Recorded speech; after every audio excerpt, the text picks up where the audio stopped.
السلام علیکم ورحمۃ اللہ وبرکاتہ۔ اس قوم نے ایسا کیا کام کیا تھا اور ان کا کیا انجام ہوا؟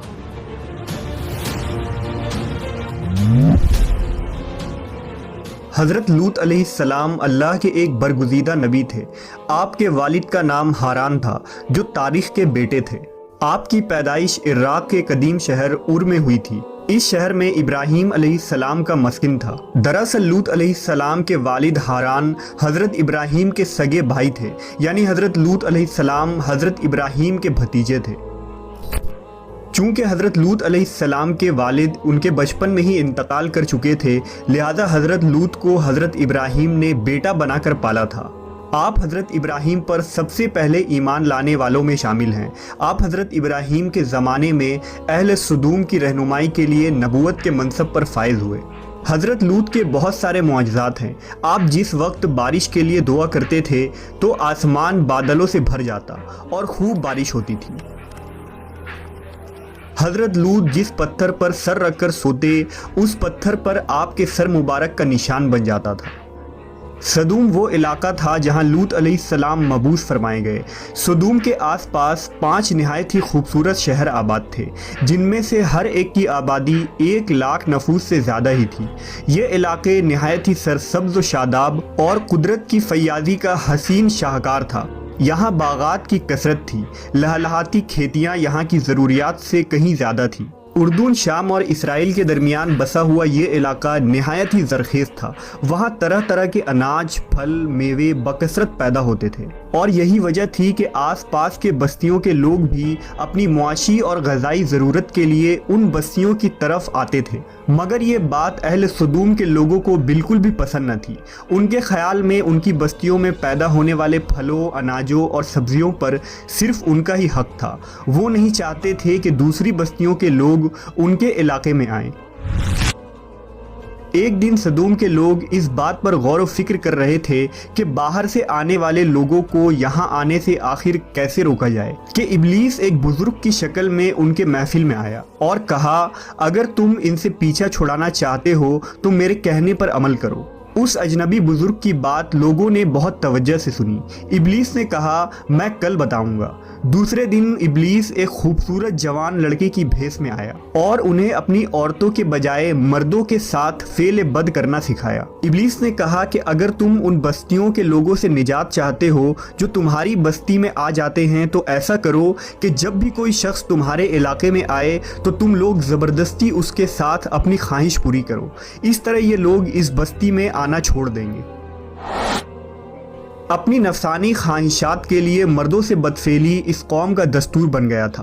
یہاں بے حیائی عام ہو گئی تھی۔ حکمراں، سردار، رؤسا، ہر طبقے میں گھر گھر یہ عمل پھیل گئی تھی۔ بھری محفل میں یہ لوگ اس فحاشی کے کام کو کر کے خوش ہوتے تھے۔ کوئی بھی محفل اس کام کے بغیر ادھوری سمجھی جاتی تھی۔ خاص کر مسافروں میں سے کوئی خوبصورت لڑکا ہوتا تو یہ لوگ اسے اپنا شکار بنا لیتے۔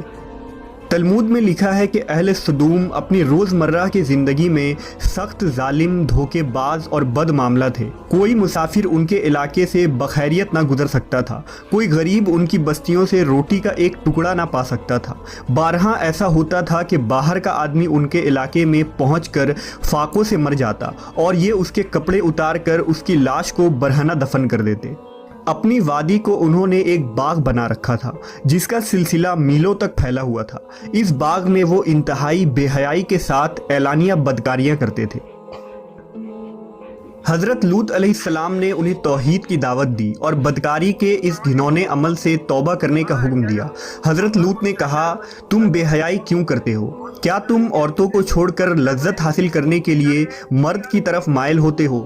حقیقت یہ ہے کہ تم احمق لوگ ہو۔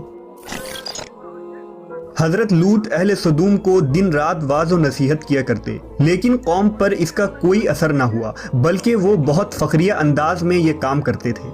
انہیں حضرت لوط کا سمجھانا بھی برا لگتا تھا، لہٰذا انہوں نے صاف صاف کہہ دیا کہ اگر تم ہمیں اسی طرح برا کہتے رہے اور ہمارے کاموں میں مداخلت کرتے رہے تو ہم تمہیں اپنے شہر سے نکال دیں گے۔ حضرت لوط نے نصیحت و تبلیغ کا سلسلہ جاری رکھا، لہٰذا ایک دن اہل سدوم نے خود ہی عذاب الہی کا مطالبہ کر دیا۔ اللہ تعالیٰ نے اب تک ان کے اس بدترین فحاشی اور بدکاری کے باوجود ڈھیل دے رکھی تھی، لیکن جب انہوں نے حضرت لوط سے ایک دن کہا کہ اگر تم سچے ہو تو ہم پر عذاب لے آؤ، لہٰذا ان پر عذاب الہی کا فیصلہ ہو گیا۔ اللہ نے اپنے خاص فرشتوں کو دنیا کی طرف روانہ کر دیا۔ یہ فرشتے دراصل حضرت جبرائیل، میکائیل اور اسرافیل علیہ السلام تھے۔ پھر یہ فرشتے حضرت لوط علیہ السلام کے گھر تشریف لے آئے۔ حضرت لوط نے جب ان خوبصورت نوعمر لڑکوں کو دیکھا تو سخت گھبراہٹ اور پریشانی میں مبتلا ہو گئے۔ انہیں یہ خطرہ محسوس ہوا کہ اگر ان کے قوم کے لوگوں نے انہیں دیکھ لیا تو نہ جانے وہ ان کے ساتھ کیا سلوک کریں گے۔ حضرت لوط کی بیوی کا نام وائلہ تھا، اس نے آپ پر ایمان نہ لایا تھا اور وہ دراصل منافقہ تھی، وہ کافروں کے ساتھ تھی، لہٰذا اس نے جا کر اہل سدوم کو یہ خبر دے دی کہ لوط کے گھر نوجوان لڑکے مہمان ٹھہرے ہوئے ہیں۔ یہ سن کر بستی والے دوڑتے ہوئے حضرت لوط کے گھر پہنچے۔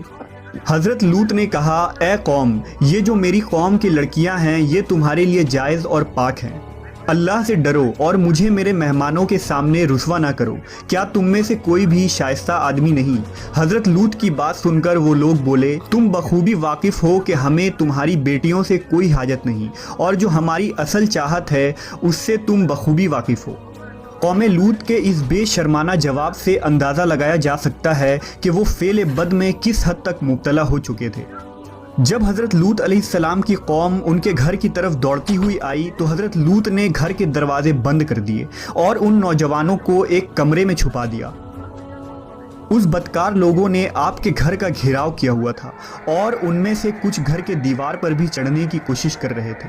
حضرت لوط اپنے مہمانوں کی عزت کے خیال سے بہت زیادہ گھبرائے ہوئے تھے۔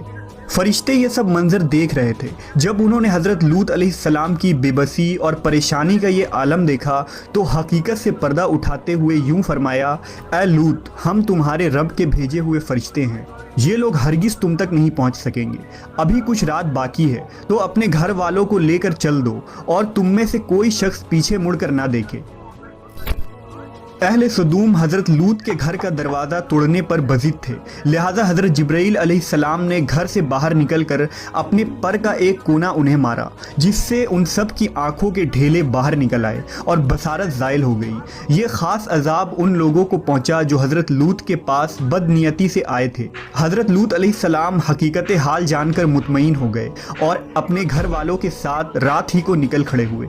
بیوی بھی ان کے ساتھ تھی، لیکن کچھ دور جا کر وہ واپس اپنے قوم کی طرف پلٹ گئی اور قوم کے ساتھ جہنم رسید ہو گئی۔ صبح کا آغاز ہوا تو اللہ کے حکم سے حضرت جبرائیل نے بستی کو اپنے پر سے اکھاڑ دیا اور پھر اپنے بازو پر رکھ کر آسمان پر چڑھ گئے، یہاں تک کہ آسمان والوں نے بستی کے کتے کے بھونکنے اور مرغوں کے بولنے کی آوازیں سنی۔ پھر اس بستی کو زمین پر دے مارا، جس کے بعد ان پر پتھروں کی بارش ہوئی۔ ہر پتھر پر مرنے والوں کا نام لکھا ہوا تھا۔ جب یہ پتھر ان کو لگتے تو سر پاش پاش ہو جاتے۔ صبح سویرے شروع ہونے والا یہ عذاب اشراق تک پوری بستی کو نیست و نابود کر چکا تھا۔ قوم لوط کی ان خوبصورت بستیوں کو اللہ نے ایک انتہائی بدبودار اور سیاہ جھیل میں تبدیل کر دیا، جس کے پانی سے رہتی دنیا تک کوئی فائدہ نہیں اٹھایا جا سکتا۔ سمندر کے اس خاص حصے میں کوئی جاندار، مچھلی، میڈک وغیرہ زندہ نہیں رہ سکتے، اس لیے اسے ڈیڈ سی یعنی بحر مردار کہا جاتا ہے، جو اسرائیل اور اردن کے درمیان واقع ہے۔ ماہرین آثار نے 10 سالوں کی تحقیق و جستجو کے بعد اس تباہ شدہ شہر کو دریافت کیا تھا۔ تحقیقات سے پتہ چلا تھا کہ اس شہر میں زندگی بالکل ختم ہو چکی ہے۔ اس شہر کے راستے اور کھنڈرات کو دیکھ کر آرکیولوجسٹ نے یہ اندازہ لگایا کہ جب یہ شہر تباہ ہوا تو اس وقت لوگ روزمرہ کے معمولات کے کاموں میں مشغول تھے اور یہاں زندگی اچانک ختم ہو گئی تھی۔ اہل سدوم جنہیں پتھر بنا دیا گیا تھا، ان کے بت ابھی تک بحر مردار کے پاس موجود ہیں، جو تا قیامت لوگوں کے لیے ایک عبرت ہے۔ آج یورپی ممالک میں انسانی آزادی کے نام پر اس بدکاری کی اجازت دی جاتی ہے اور اس فحش عمل کو فخر سمجھا جاتا ہے، مگر حقیقت یہ ہے کہ ہم جنس پرستی بالکل فطرت کے خلاف ہے، جس سے انسانی معاشرہ تباہ و برباد ہو جاتا ہے۔ روایتوں کے مطابق ایک مرتبہ حضرت سلیمان علیہ السلام نے شیطان سے پوچھا کہ اللہ کے نزدیک سب سے بدترین عمل کیا ہے؟ ابلیس بولا، جب مرد مرد سے بدفعلی کرے اور عورت عورت سے خواہش پوری کرے۔ حضرت ابن عباس سے روایت ہے کہ رسول اللہ صلی اللہ علیہ وسلم نے فرمایا کہ اس شخص پر اللہ پاک کی لعنت ہو جو قوم لوط والا عمل کرے۔ ویڈیو کیسا لگا کمنٹ کریے اور شیئر کریے۔